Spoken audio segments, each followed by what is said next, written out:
Bonjour et bienvenue à Happiness Potential, la chaîne de la vitalité permanente. Moi, c'est Fabrice Semeni, je suis nutritionniste et fondateur de Happiness Potential, cabinet de nutrition à Douala au Cameroun. Et aussi, il ne faut pas l'oublier, fondateur de la vitalité permanente. De quoi est-ce qu'il s'agit aujourd'hui? Il s'agit aujourd'hui de vous donner les astuces, les aliments, les nutriments qui contribuent à la vitalité. Telle a été justement ma promesse, justement au début de la CAN, la compétition de la CAN, en ce mois de janvier 2022. Oui, nous devons vraiment apprendre à vivre dans la vitalité. Pourquoi? Parce que c'est la santé 3.0, parce que c'est la santé du futur, parce que c'est le mode de vie et de nutrition qui nous permet de vivre sans jamais plus tomber malade et justement de profiter de la vie à 100%, avec toutes les émotions, avec toute notre énergie mentale, toute notre énergie physique. Et moi, je suis l'un des premiers justement acteurs de la vitalité permanente. Moi qui vous parle justement, je profite de tout ce programme de vitalité permanente que nous prévoyons ici à Happiness Potential. Donc, une astuce, un aliment, un nutriment important pour la vitalité permanente, qu'est-ce qui est nécessaire? De quoi est-ce que tu as besoin? À la dernière vidéo, nous avons parlé de l'oxygène qui est important pour la vitalité. Aujourd'hui, nous allons parler du calcium. Oui, le calcium. C'est quoi le calcium? Le calcium, c'est un minéral. C'est une partie intégrante de moi et de toi. Et en plus, c'est le minéral le plus dominant dans le temple humain. C'est le minéral dominant.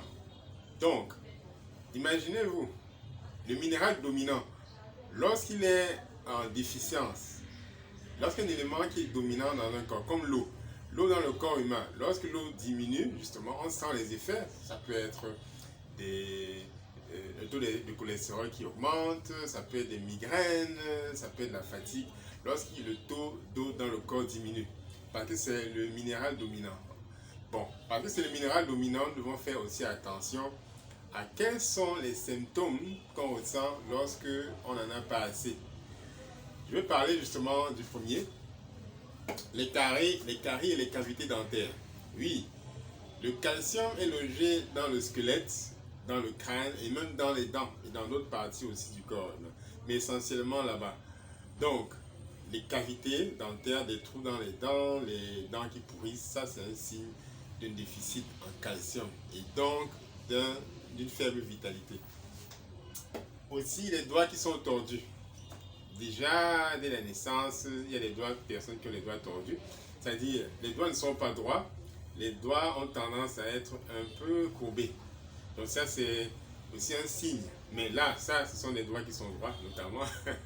Mais les doigts sont tordus. Et pour le cas, justement, du rachitisme, ce sont les jambes qui sont tordues, justement, une forme courbée comme ça. Donc, c'est un déficit en absorption de vitamine D, justement, pas assez de calcium. Et de quoi est-ce qu'on parle encore? Il y a les menstrues qui sont élevées, c'est-à-dire perte de sang chez les femmes, perte de menstrues élevée avec des crampes. Il faut savoir que le sang de menstrues contient 40 fois plus de calcium que le sang ordinaire qui coule dans les veines. Donc, les femmes qui menstruent abondamment perdent beaucoup de calcium et ressentent quoi? La fatigue. Donc, comment est-ce qu'elle peut être en vitalité? Non, c'est pas possible, c'est pas possible, c'est pas possible, c'est pas possible. Donc, il faut faire donc attention dans ce cas à réapprovisionner le temple humain en calcium. Quel autre symptôme? L'asthme et la tuberculose. Oui, dans le temple humain, il y a, on va dire, un matériel qu'on appelle les poumons, les tissus alvéoles, qui sont aussi des structures qui ont besoin aussi d'être solides. Oui, ces structures ont besoin de calcium également pour être solides. Donc, en cas de déficit en calcium, il y a l'asthme et la tuberculose qui se développent. On parle aussi d'hernie discale, d'arthrose et de fracture. Oui, hernie discale, la structure osseuse, les os, les disques au niveau de la colonne vertébrale deviennent fragiles et puis elles se brisent.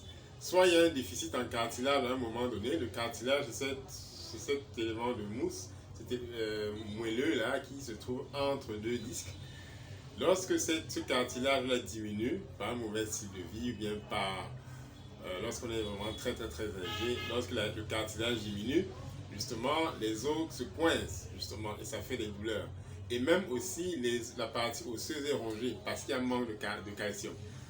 Donc, hernie discale, arthrose, fracture.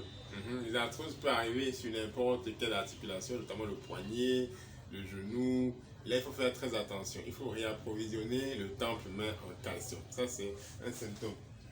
Il y a aussi, il ne faut pas oublier les palpitations. Oui, les palpitations. 33% de la population, notamment au Cameroun, souffre d'hypertension. Ce sont les chiffres de 2017.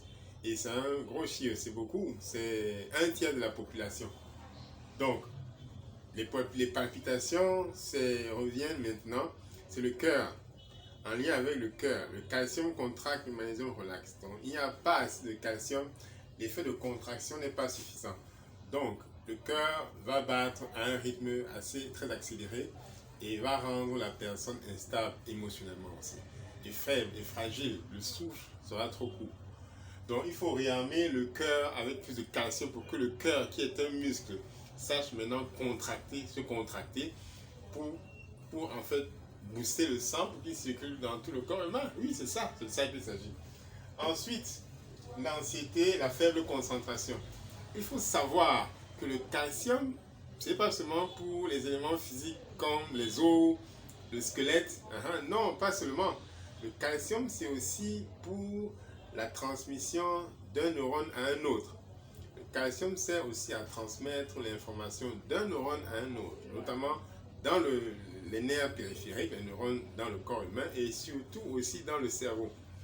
Donc, pas assez de calcium, faible concentration, l'anxiété sont des symptômes qui vont te visiter. Si tu as vraiment un déficit en calcium, là au niveau mental, tu seras affecté, tu ne seras pas stable.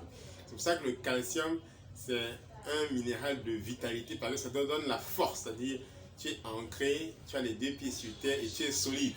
Donc, quand tu n'as pas assez de calcium, tu ne peux pas être solide. Et si tu n'es pas assez solide, tu ne peux pas avoir de vitalité.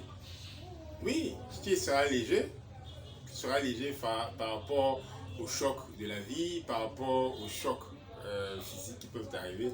Or, le calcium te donne cette vitalité, cette stabilité et cette force, oui, à tous les niveaux. Oui, donc, que faire donc pour relever ces déficiences en calcium? Il est très important d'abord de se référer à un professionnel de santé, notamment un nutritionniste ou un médecin qui a un ancré sur la nutrition, pour qu'il fasse déjà un diagnostic, un bilan nutritionnel de qu'est-ce qui est déficient. Est-ce que c'est un élément dont le corps a besoin pour que le calcium soit absorbé? Est-ce que le corps est pollué? Est-ce que le sang est pollué? Est-ce qu'il y a une tension artérielle, un diabète qui tourne autour? Ça, c'est important de régler ça. Mais pour que le calcium soit plus absorbé, il faut un sang qui soit beaucoup plus propre. D'où la désintoxication qui vient avant. Et puis maintenant, après le bilan qui a été fait, et notamment, on recommande des aliments qui contiennent plus de calcium. Bon, je te pose la question. Quel est l'un des aliments auxquels tu penses maintenant qui contient beaucoup de calcium? Ah, tu as certainement pensé au lait. Ah non, le lait ne fait pas partie des aliments qui contiennent le plus de calcium. Les graines de sésame. Les graines de sésame contiennent plus de 4 fois plus de calcium que le lait. Le lait ordinaire ou fromage ou yaourt.